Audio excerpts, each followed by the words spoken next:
amongst all brothers and sisters, including her elders. It is due to her also, but it is men could have come in to stop her if they wanted to. They could have married her. She got these scholarships, she got those opportunities. I have got one word for engineering profession. This is one profession where there is least fraternity. A doctor you go to, what views he gives, no other doctor will openly oppose them. He may be having different views, everybody has their views.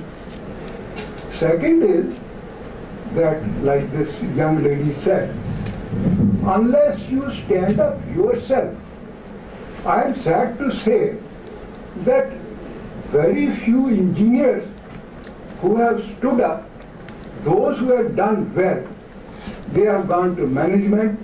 My son even is an engineer. He went to the management for better prospects.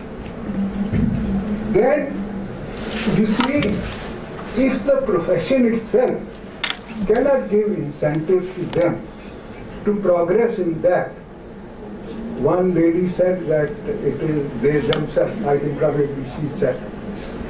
You see, this is no reason.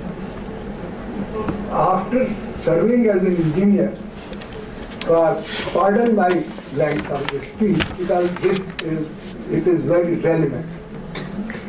After about 20 years practicing as an engineer, serving in the army, I did job. I did law. You will be surprised the type of people we recruit in the engineering colleges. If they do anything else, they have done much better. If a person of this caliber, in place of joining engineering, he does law or anything in humanities or something, he will become probably Ram Jethmalani or Sori Sorabji or something. When I did law, that was also about 30 years back. At that time, law was considered as a second discipline. Now you go to the law colleges. I thought probably this lady was a lawyer, so I'll congratulate her from my dress. They definitely, what she said, wherever men folk are there, they will give chance to a lady if she is there. Nobody stops. Only thing is this hindrances in themselves. If they come up, I'm sorry, you see, nobody will like this brute talk. But if it was that, then all these ladies who are sitting on the dais would have never come up. Nobody can stop them. Thank you very much. Thanks a lot, sir. In fact, I think male has interjected in this entirely female conversations again.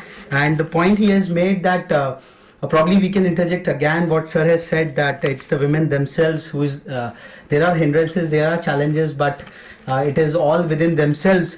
We have with us another eminent, I will say male edu leader, edupreneur, who is running through an institution of over 5,000 students, shaping through their lives, and he's a trained medical doctor. And a trained medical doctor running over an engineering institution. I would like to invite Dr. Arvind Agrawal, the founder chairman of Arya Group of Institutions, Jaipur. I would like him to share his perspectives, what Colonel Kohli has talked about, and take the narrative a bit further to engage the audience a bit more into this whole conversation.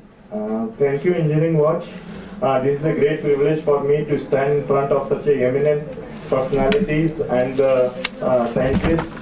I must say that I have spent 3 years in USA, and what I find in USA is the equal opportunity employers.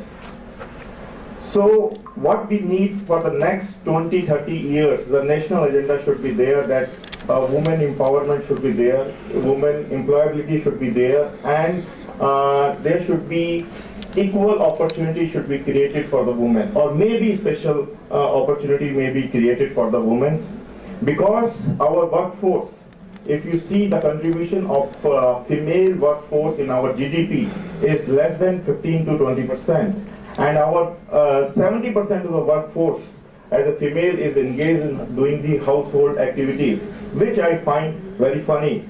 To my knowledge, I know so many people who has done MBBS, who has done BDS, who has become engineers and chartered accountants and all kind of professions, across professions.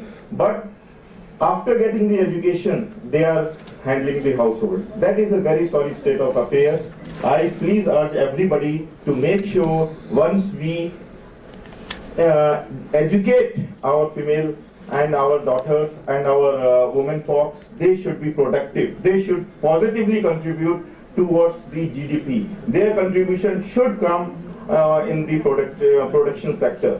What is happening is our GDP growth is because of the, if I say the second engine is the women's engine comes to our GDP growth, we can grow at least 10 to 15% per year. But we have to make sure that this workforce we use, trained workforce we use for the employment and for the production and for the GDP growth, for the national growth. Thank you. For this I will invite everybody to take it a challenge, take it an opportunity to make sure every daughter, every young educated female gets employment. That should be our mission, that should be our vision. Thank you. I would extend this conversation a bit further with our esteemed panelist to comment upon what Colonel Kohli and Dr. Agrawal has put up. I would request Professor Nupur Prakash to probably give her opening comments on this conversation. Very good afternoon to all of you. I would like to add a lot of things to after hearing the views and comments of various women achievers. There are many things which are coming to my mind. Number one, that is, if you feel that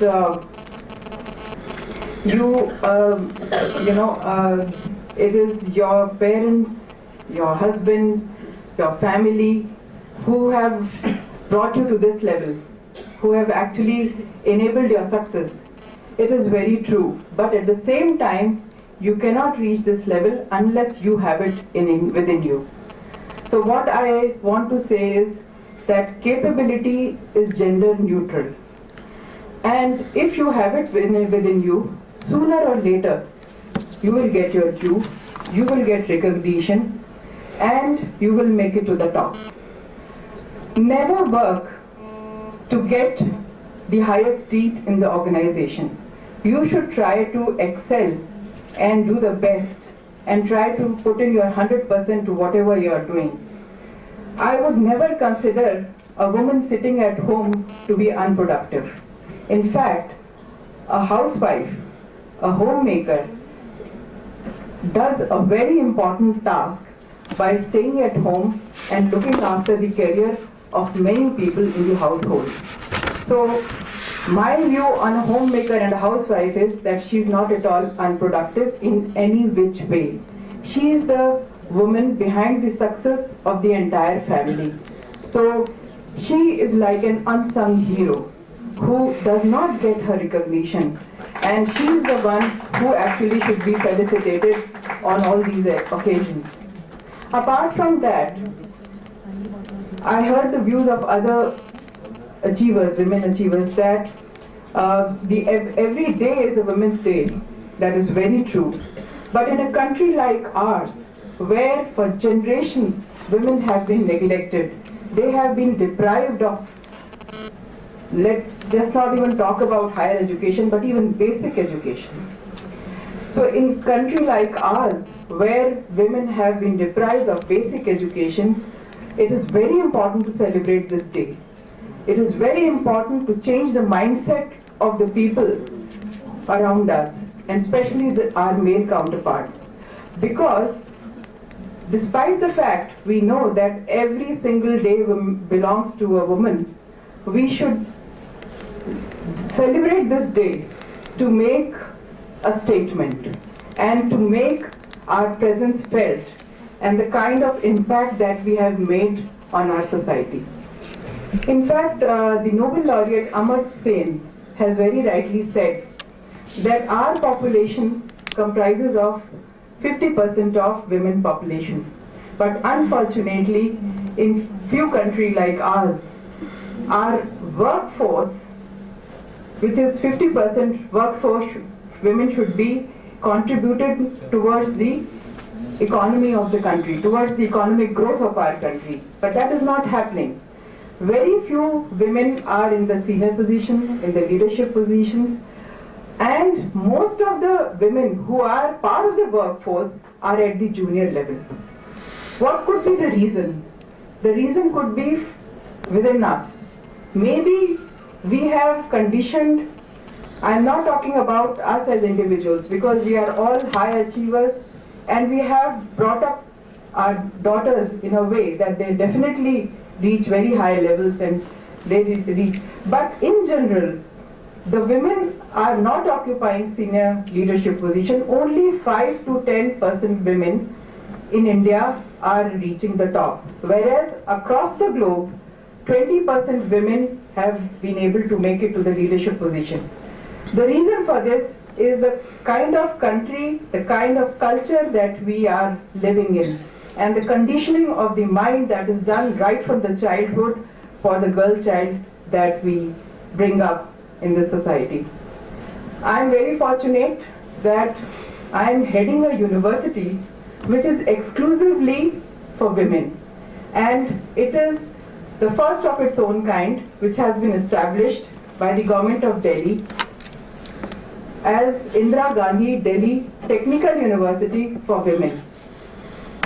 For several decades, women have not been encouraged to take up engineering as a profession, and you will find that their representation in engineering industry is just about 20 to 25%. And that too because of the IT industry. IT industry has grown at a very rapid rate in the last 2 decades.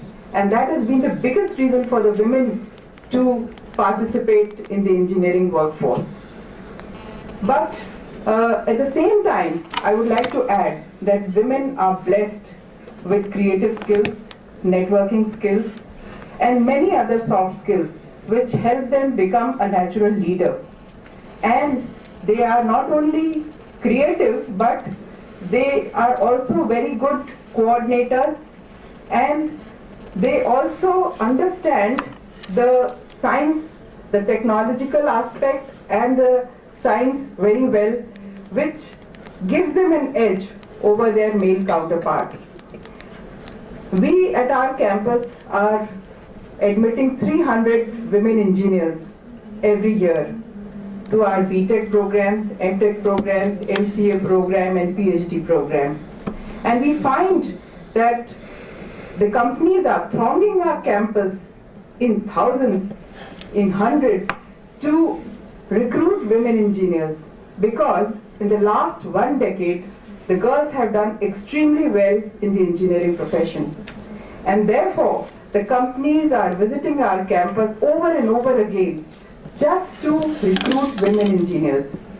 In fact, senior people from Microsoft, Oracle, SAP, Mahindra and Mahindra, Maruti Udyog, these are hardcore automobile manufacturing companies who have visited our campus just to recruit women engineers, because they find them more dedicated, more creative and more productive. Our girls who are studying mechanical and automation engineering, which is not a very popular branch among girls, but every year 60 girls are admitted to this branch in our university, and these girls are winning car design contests year after year at national and international levels. Our girls, I would like to share my experience. Why? Because I want to know what is the power of a woman and how much she can achieve provided she's given the right kind of engagement, encouragement and the right kind of platform.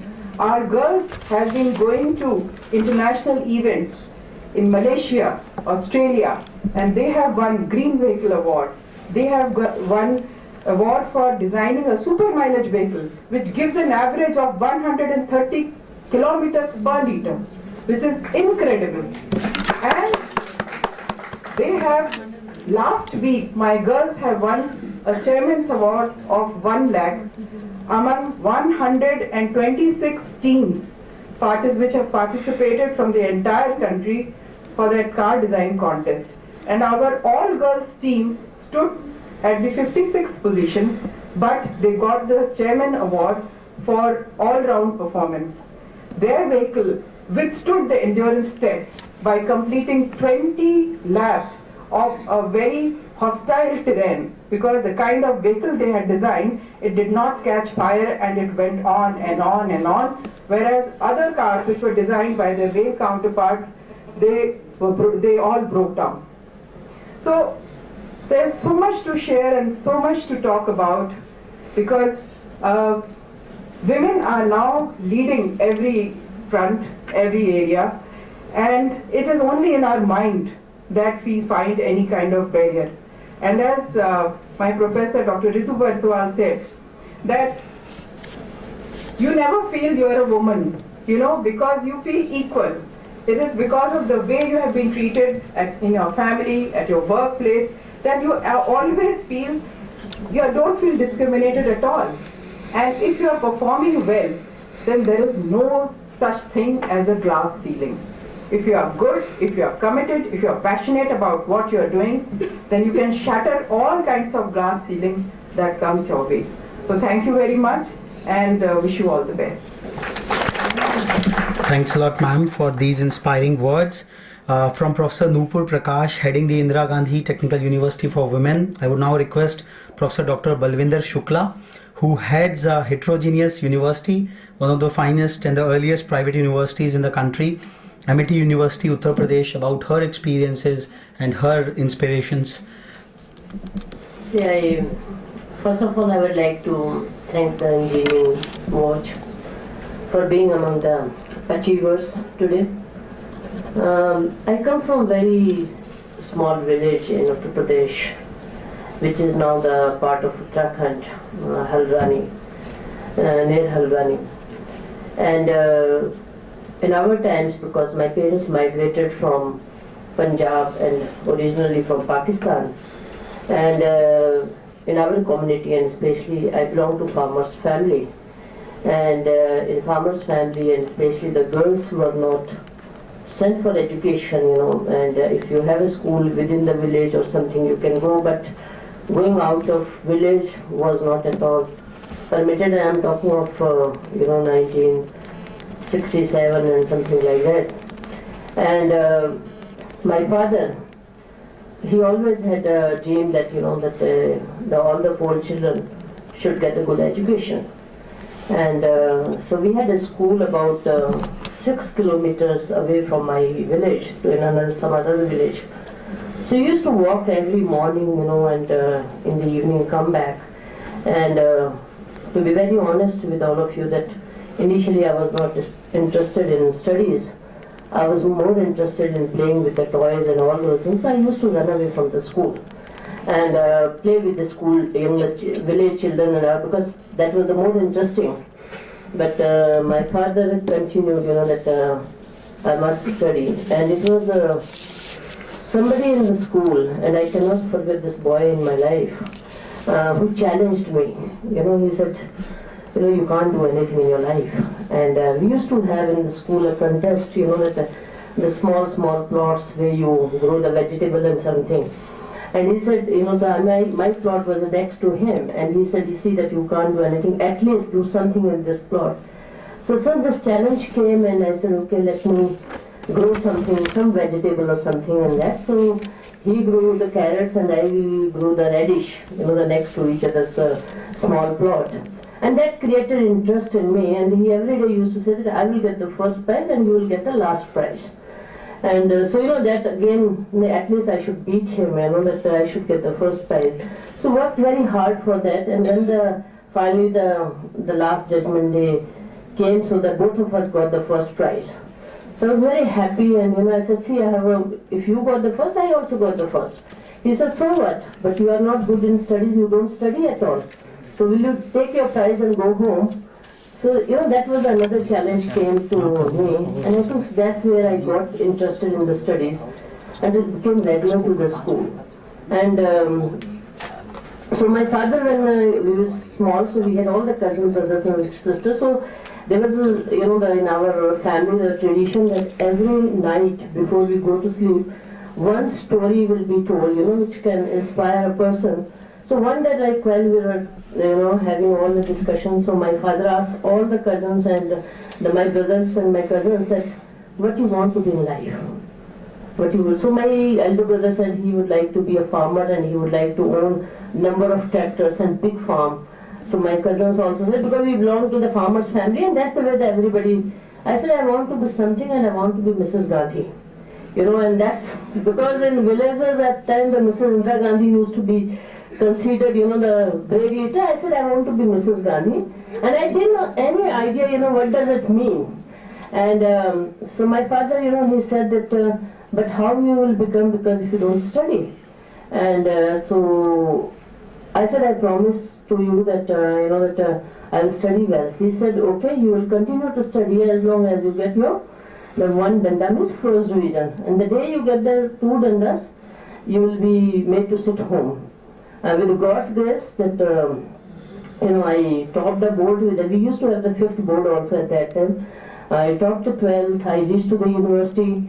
By that time, my villagers, became sort of very much opposed to my education, because in our village, the girls never crossed the village boundary.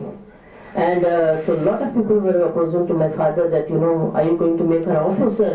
At the end she has to, get married to a farmer and do the cooking and everything.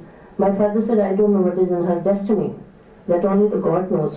But there's a time for education, and that time should not be lost. So I don't want to stop my daughter from the education. And so my father said, whatever will be written in her destiny, that will definitely happen.